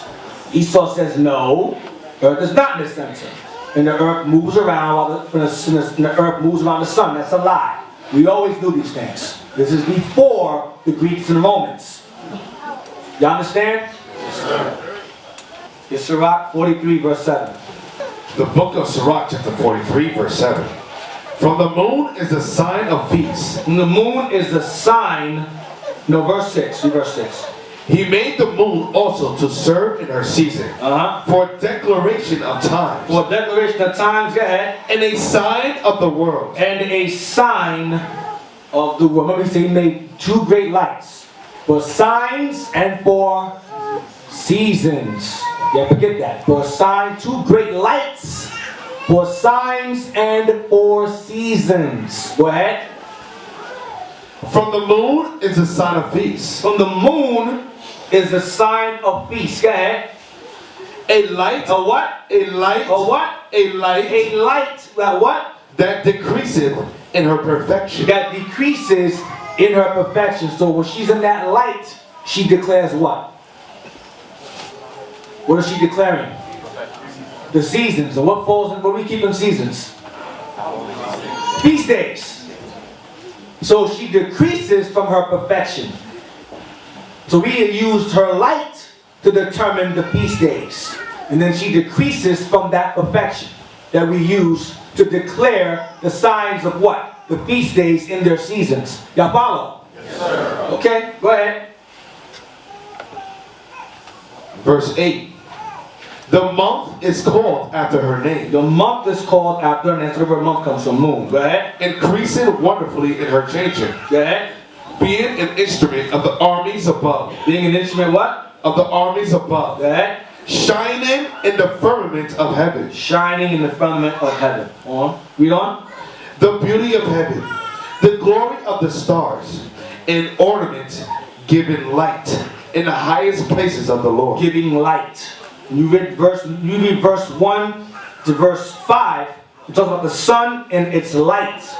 You read verse 6 down to verse 9. It's referring to the moon's light in her office regarding her lights. Not her darkness, her light. Y'all follow? Okay. Read on. Verse 10. Verse 10. At the commandment of the Holy One, they will stand in their order. Mentioned here earlier, they have a conversation. The Lord says, listen, sit still. Don't go there. Stay right there. It says they do what? What does the sun, moon, and stars do? At the commandment of the Holy One, they will stand in their order and never faint in their watches. Never faint in their watches. I mean, they always give their light when necessary. Now, when they're supposed to. Now, give me Psalms 104 verse 19. Let that out. Psalms 104 verse 19. Psalms 104 verse 19. He appointed the moon for a season. The sun knoweth his going down. Read again. He appointed the moon for seasons. The sun knoweth his going down. He appointed the moon for seasons. Give Leviticus 23. Yeah, verse 4. Leviticus 23 verse 4. No, verse 1. I want verse 1. Verse 1. And the Lord spake unto Moses, saying, Speak unto the children of Israel, and say unto them, Concerning the feasts of the Lord, which ye shall proclaim to be a holy convocations, even these are my feasts. 6 days shall work be done, but the 7th day is the Sabbath of rest, in holy convocation. So the 7th day is in holy convocation. Singular. Convocation. Go ahead. Ye shall do no work therein. It is the Sabbath of the Lord in all your In dwellings. all your dwellings. Wherever you are, that's your Sabbath. Go ahead. These are the feasts of the Lord. So these, new paragraph, these are the feasts of the Lord. Go ahead. Even holy convocation. Even holy convocations. This is aside from the 7-day Sabbath. These are feast days, holy convocations. Plural. Go ahead. Which ye shall proclaim in their season. What do we use to determine the seasons? Based upon what scripture read earlier? Psalms 104 verse 19. And Sirach as well, yes. Go ahead. No. Give me Tabernacle. Leviticus chapter 23 verse 34.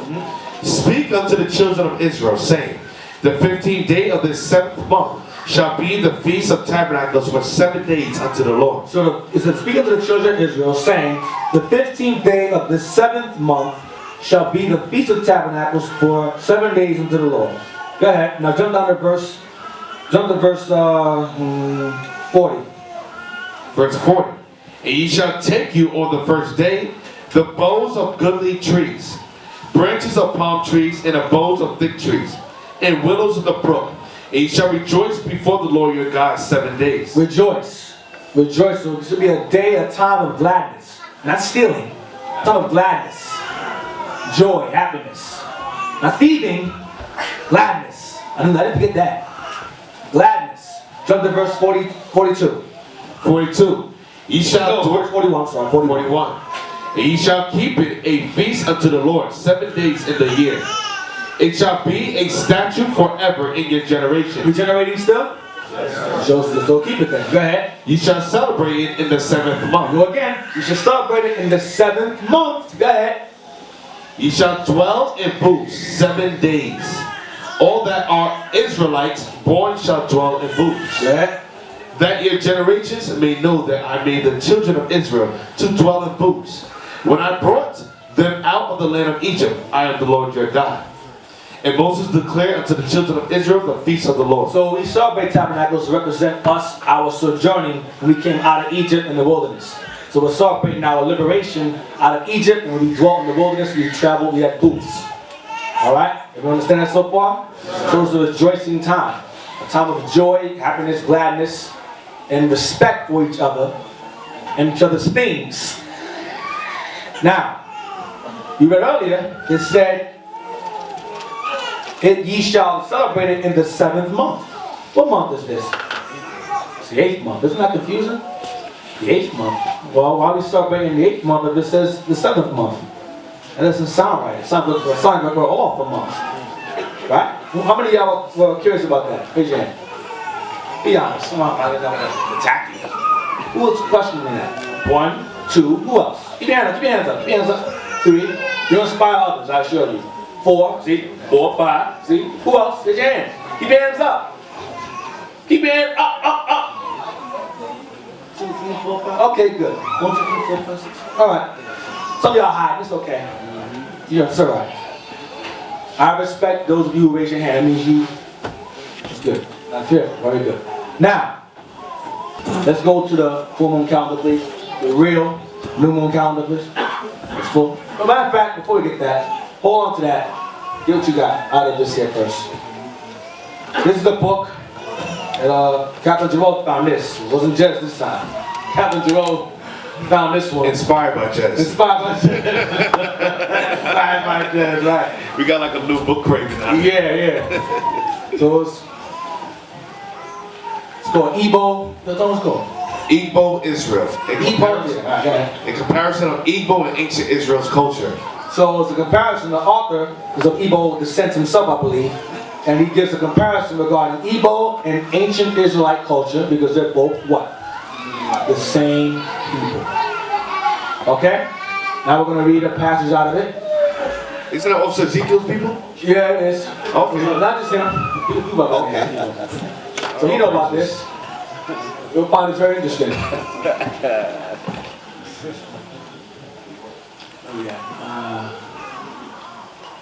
Go down some. That's it? Is that the one? Go down. Go up some. Sorry, go up.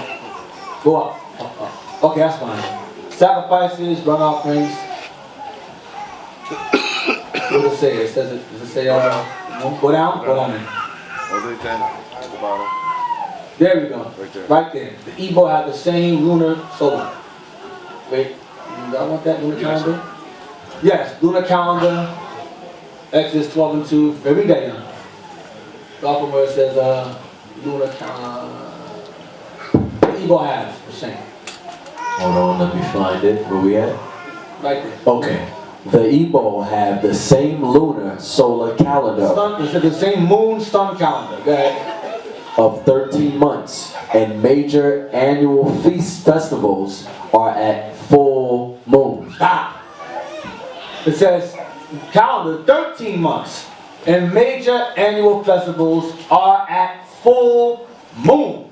Months, major annual festivals are at full moon. We use the full moon to keep our major festivals. Full moon.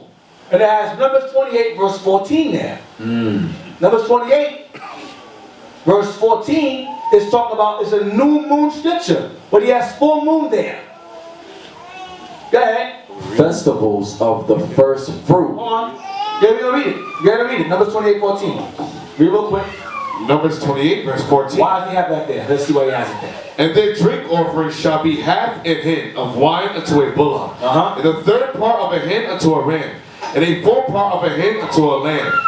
This is a burnt offering of every month throughout the months of the year. Every month. Go ahead. That's it. Yes, sir. So the Igbos observed the new moon as a what? As a full moon, because they knew what it was. Festivals, keep going. Festivals of the first fruit. Pentecost. New Yam Festival. New Yam Festival. He don't mention that before to me way back about the New Yam Festival they keep. New Yam Festival. Go ahead. Proverbs 39, Deuteronomy 26. Proverbs 39 mentions first fruit. Deuteronomy 26 mentions the sacrifices, I believe. Right? 26? They're still on the first fruit. First fruits also. Yeah, it mentions first fruits also. Go ahead. New Moon. Numbers 10:10. New moon. There he goes. New moon. Numbers 10:10. Go ahead. Numbers 28, verse 11 through 15. Wait. Full moon is Numbers 28, verse 14. Full moon, Numbers 28, verse 14. New moon, 28, 11 through 15. It's the same thing. It's the same thing. Let you know the Igbos observe the full moon as a new moon. Y'all follow? As a new moon. Sabbath. That's it. That's all. Oh, okay. I mean, no, that's enough for me. Now let's go to the calendar now. So we use the full moon as our new moon.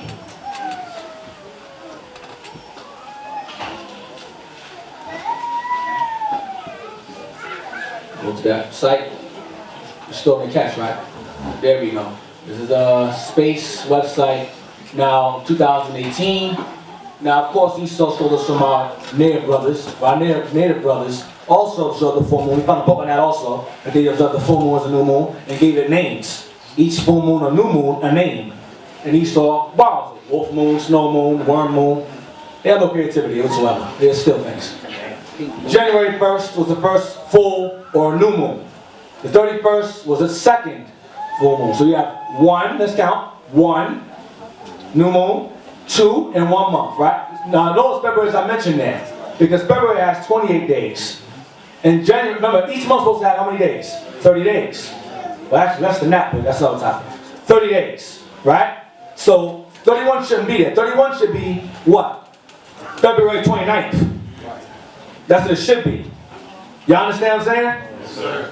So January 31st should be the second moon, or February, it should be February, whatever, 29th, that's what it should be. So that's 1, 2, March 1st is 3, March 31st is 4, April 29th is 5, May 29th is 6, June 28th is 7, July is 8, August 26. 9, September 24th, 10, August, October 11, November 12, and December is what? 13. 13 moons this year.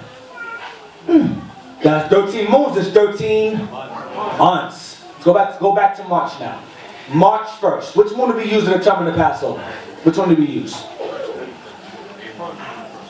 Which one do we use? If we use March 31st, will Passover fall in this right season? So which one do you have to use? March, which one do you have to use? For Passover to fall in its proper place? March 31st. March 31st?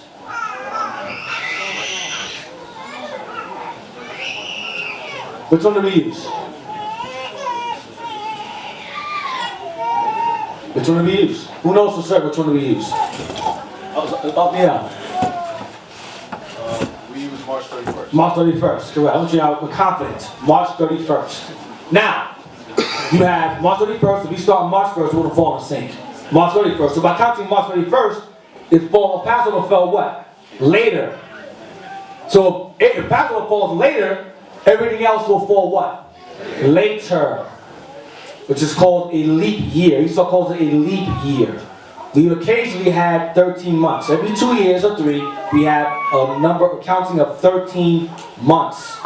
This year is 13 months. Now, look up the next thing I gave you. I sent you something else also. Adar, yes. Adar is the 6th month of the year. 6th month of the Israelite year. Where it says, what's that? A place, no, that's not the one. Go down. Was it up top? I'm not sure. I didn't get it too long. That was under. Right there. Large, the 6th month of the civil and 12th of the ecclesiastical year of the Jews. It included the days extending from the new moon of our March to the new moon of April. The name was first used after the captivity when the season was backward. And the lambs not yet of Passover size, or barley not forward enough for a bid. Then a month called Adar, or second Adar, was intercalated, meaning inserted. We had an extra month. We didn't add the extra month, then the seasons of the pieces will fall out of order. So, for example, you count March 31st. March 1st, that's 30 days. 30 extra days. You understand what I'm saying? It's 30 extra days we had this year. Because it was 13 months. So this year, the feast days fall later. They fall later. So we added an extra month so that the feast days will fall in their proper seasons. You understand? Who doesn't understand? Then who do you understand? I'm just a little confused about the 13 months in the leap year. Okay, every 2 years, Esau has a thing called leap year. Where they add an extra, they add February 29th, I believe it is. Every 4 years they have it, a leap year. We had a leap year as well. Every 2 or 3 years we have a leap year. Occasionally, every 2 or 3 years our months, our year is longer. This year our year is longer. So you count, we have March 1st. If you count from March 1st, Passover will be too early. If you count March 31st, Passover will be still fall in the spring season, but later in the spring season. Because Passover falls when?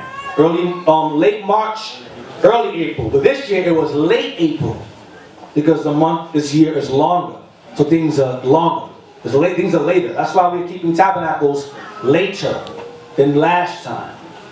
You understand? That's the reason why we're keeping the feast day in the 8th month rather than the 7th. Because it fell later on. Y'all understand?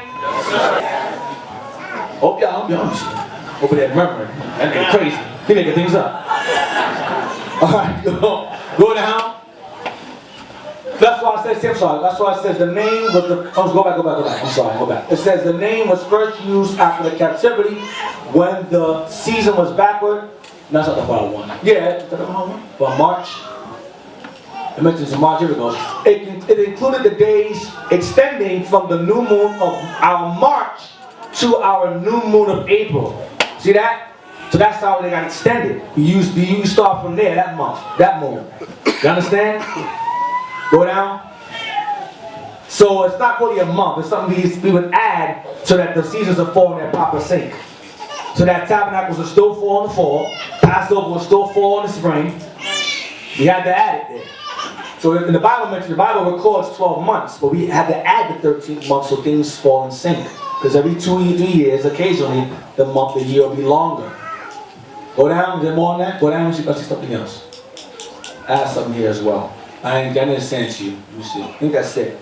It's called the month Adar, or second Adar. Let me sign something real quick. It says here, intercalary. Intercalary. That's the word you see in the bottom right there. Intercalary month. Right there. Let me see it. There we go. Right there. That's what I wanted. Adar. The Babylonian name of the 12th month of the year, used in the Bible only in Esdras 6:15, and 8 times in Esther at first. The author of the part one. It says at first the author of Esther defines Adar as the 12th month, but afterward omits the numeral. In order to maintain the relation, why does it say relation? I can't see that. The relation, that's right. The relation of the year to the seasons, it was customary to add a second Adar as often as was needed as an intercalary month to keep everything falling in its proper season. The season, everything feast day fall in their proper season during the year. So we would add that there, customary, not law, but customary. Intercalary means of a day or month inserted in the calendar to harmonize it with the solar year. Example given February 29th in leap years. See that? You understand? That's what it was put there for. So hope that helps y'all understand as to why we're keeping the feast days so late. So eventually, I believe next year it'll be back to normal again, whereas late March and early April be back to normal again. Next year it's going to be a warmer tabernacle. It'll be a warmer tabernacle than it was last year. You understand? We post winter now. Now they will see the true men of God. We are not black men, we are the Israelites.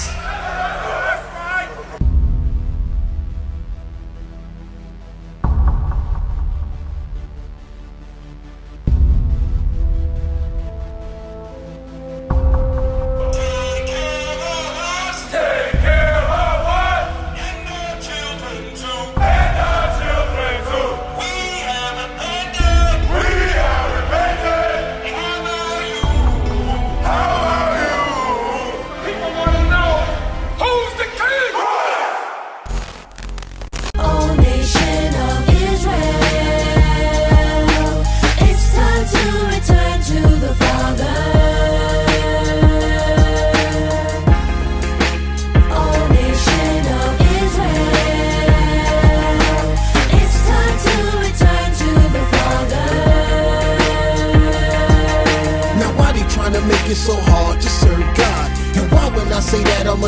it sound odd. For years I've been walking around saying that I'm a black man. I ain't saying that no more, it sound wrong, man. This is Bishop Nathaniel of Israel United in Christ.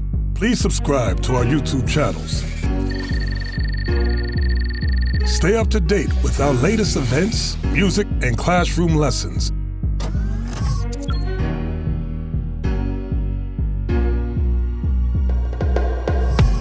IUIC plans to continue visiting different countries where this gospel has not been preached before. IUIC needs your help in pushing this truth.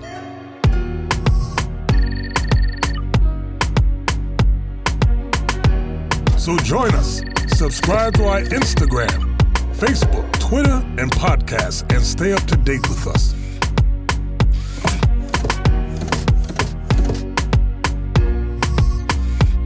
For more information, please visit www.israelunite.org.